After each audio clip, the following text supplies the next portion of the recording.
Inatasan na ni Pangulong Bongbong Marcos ang iba't ibang tanggapan po ng gobyerno na gawing prioridad ang rescue operations at paghatid po ng tulong sa mga sinalanta ng Bagyong Christine. Sa press briefing ng Pangulong Marcos, kasama po ang iba pang mga ahensya ng gobyerno, sinabi ng Interior and Local Government Secretary John Vic Remulla na 300 barangay sa Camarines Sur o kalahati ng lalawigan ang lubog sa baha.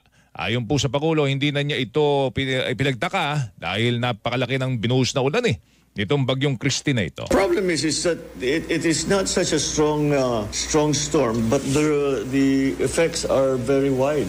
Kung titignan mo, layo ng Bicol actually doon sa center of the storm. Pero tignan, I've seen the news reports, ang laki ng tubig Marami talagang binagsak na tubig. Anya, sa kayo ay prioridad na maabot ang mga residente na nangangailangan po ng tulong sa oras na ligtas ng puntahan ng air, sea at land